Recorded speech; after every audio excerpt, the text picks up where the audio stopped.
Are you looking for God in all the right places? It's kind of a trick question, you know. It implies that God is hiding somewhere and we need to go searching for him, right? Well, that's the farthest thing from the truth. Being a Catholic is hard. We just can't say, oh, I'm a spiritual person, so I'm going to go out and sit in the woods and commune with God, and that's going to bring me peace, and that's going to allow me to help other people in the world. No. Archbishop Cioe, formerly of Philly, tells us that while spirituality is about man's search for God, Catholicism is about God's search for man. Interesting twist, isn't it? God is always searching for us. He's always ready to take our hand. He's always ready to walk by our side. But we need to be ready to open ourselves up to him. As Catholics, we search for God while God searches for us. It's a mutual process that requires our active participation. So first, let me share with you some scriptural examples to help us understand how God's hand is always outstretched to us, waiting to help. In Luke's gospel, the Pharisees are complaining that Jesus welcomes sinners to eat with him. So to them, he addresses these parables. He tells the people about the lost sheep. If you have 100 and lose one, you go out and search for the one, and you are joyful when you find that one. Each of us is important, and God will never stop looking for us. Then the parable of the lost coin. The woman looks for it and rejoices when it's found. Our Lord rejoices when we come back to him. Then Jesus tells them the story of the lost son, or as we know it, the story of the prodigal son. The son asks for his inheritance and then goes off and squanders it. When he realizes the mistake he's made, he comes back fully prepared to grovel, even for a place where he can live and have some food. But when he is still a long way off, his father sees him. He runs to him, embraces him, kisses his son. He orders a celebration because the one who is lost has been found. Isn't that beautiful? No matter what happens, God never stops being available to us. He's looking for us. He's seeing us in a distance. He's available to us. Here's another example. In the Gospels of Mark, Matthew, and John, we hear the story of Peter, who is called out of the boat to walk on water toward Christ. When he is focused on Jesus, he remains upright, even in the strong winds and the heavy waves. But as soon as he becomes distracted and takes his eyes off God, he falls. But Jesus is there with his hand outstretched. Jesus never takes his eyes off of us. Okay, so if Jesus never stops looking for us and is always making himself available, why does it often seem like we're playing a game of hide and seek? We're seeking and he's hiding. Remember what I said earlier. He's not hiding. It's us who are doing the hiding. So I guess the real question is, how do I make myself available so that God can find me?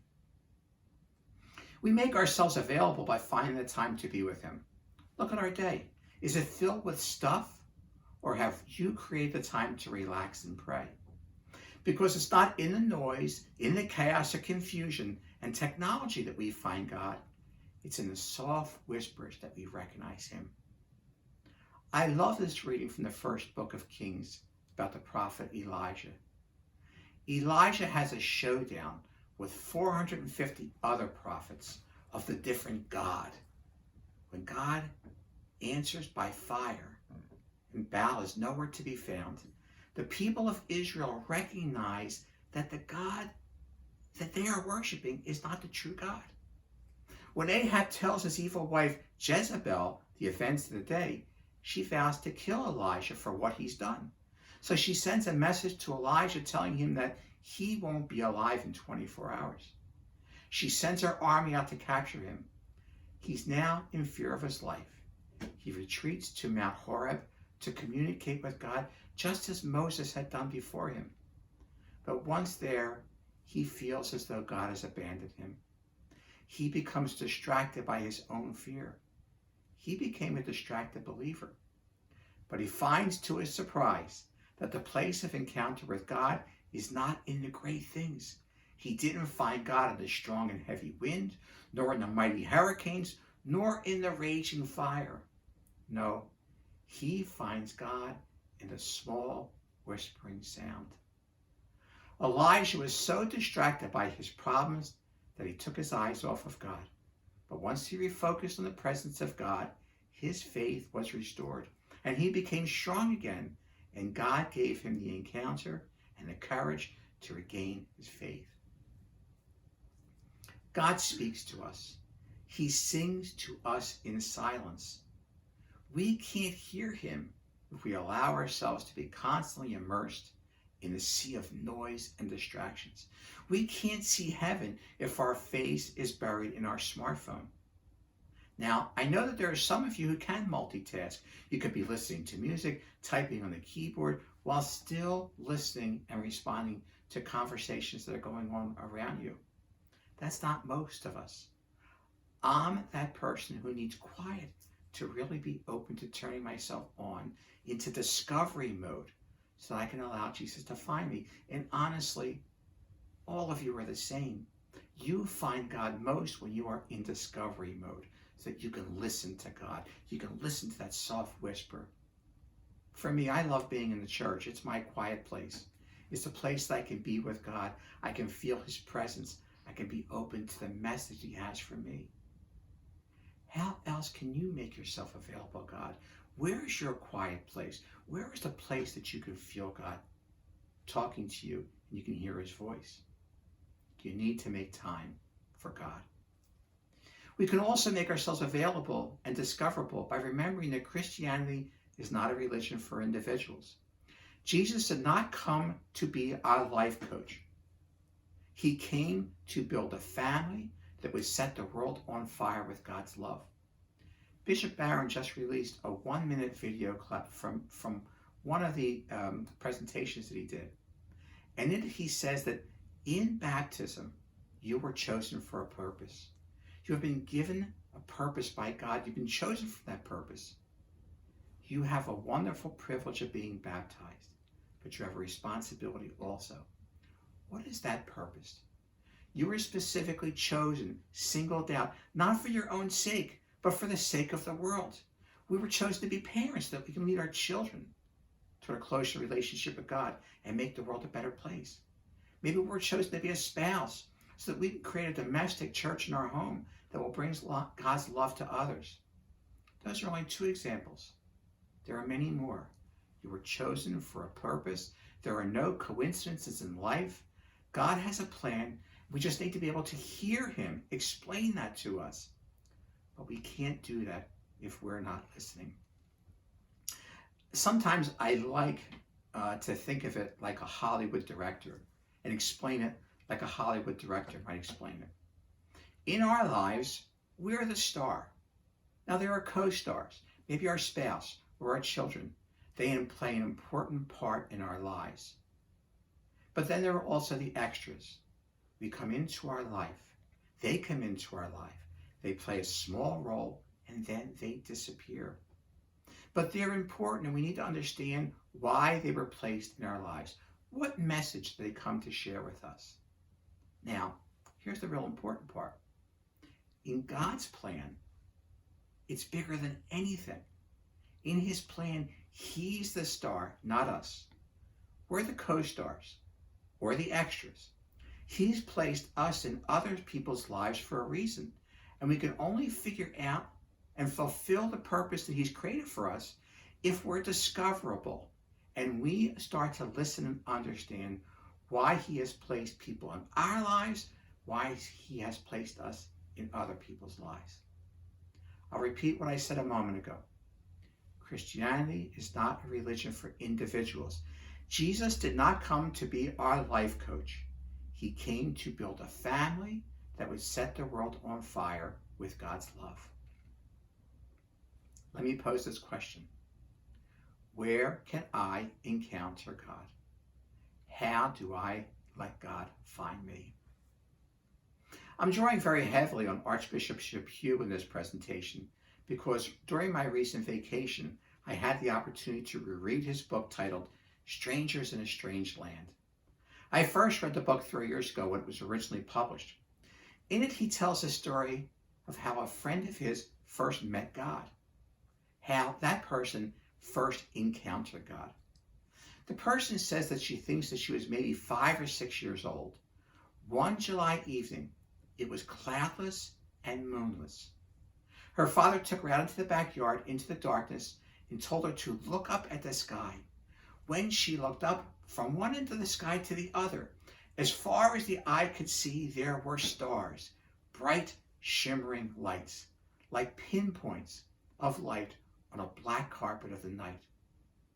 And in the quiet, her father whispered to her. He said, God made the world beautiful because he loves us. Isn't that a beautiful story? God made the world beautiful because he loves us. The bishop goes on to tell us that the most powerful kind of witness that we can give, or that others can give to us, doesn't come from a classroom or from a pulpit.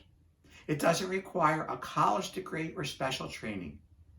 It naturally grows out of the lives of ordinary people. Spouses, friends, acquaintances, people that come in and out of our lives, who are confident that God has something for them and is sharing something with them. Witnesses, the greatest of witnesses, do not come from people who could spout off a litany of facts about our faith, but rather from those who can touch us with beauty and truth. How about if you allow yourselves to see the beauty of God in the creation as a way of letting yourself be discovered by God? Every experience of real beauty leads us deeper into humility because the grandeur of what we witness fills us with awe and helps us to understand that we are but a small bit player in the story of life. Remember that song from Bobby McFerrin a few years ago? Don't worry, be happy. It's a simple song. It's a fun song. It makes you feel happy. And we seek happiness, right? Happiness is part of human nature. And God has been placed into the human heart to draw us to him alone, who can fulfill our needs and our desires. When we allow ourselves to breathe in God's beauty, when we breathe in the joy that he has created for us, when we breathe in the warmth and the love of the Holy Spirit, we are able to breathe out the joy and happiness that is contagious to others. Like Elijah and Peter and the prodigal son, we sometimes think that God may have abandoned us or is not close by. But it's really us who are not unlocking our hearts to him. Remember, Jesus is here to help us negotiate the troubles of our lives. If we focus on Jesus, we can handle whatever life throws our way. But if we allow ourselves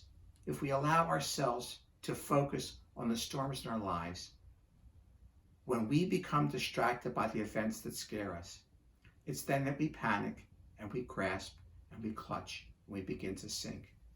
It's during those difficult times that we can put our trust in Jesus, put our hand out to him, and we can find that his hand is already outstretched, ready and eager to pull us back to safety. It's Jesus' hand that is always outstretched, even in the midst of a storm. Let me conclude by saying, the real object, make time to pray. Make the time to open your heart to hearing God's gentle voice. As Father Steve often says, you are the gatekeeper. So open your heart to an encounter with the one who will provide all that we will ever need. And if you do that, if you put yourself in discovery mode, you will develop this relationship with Christ that is like no other. Thank you, and God bless you.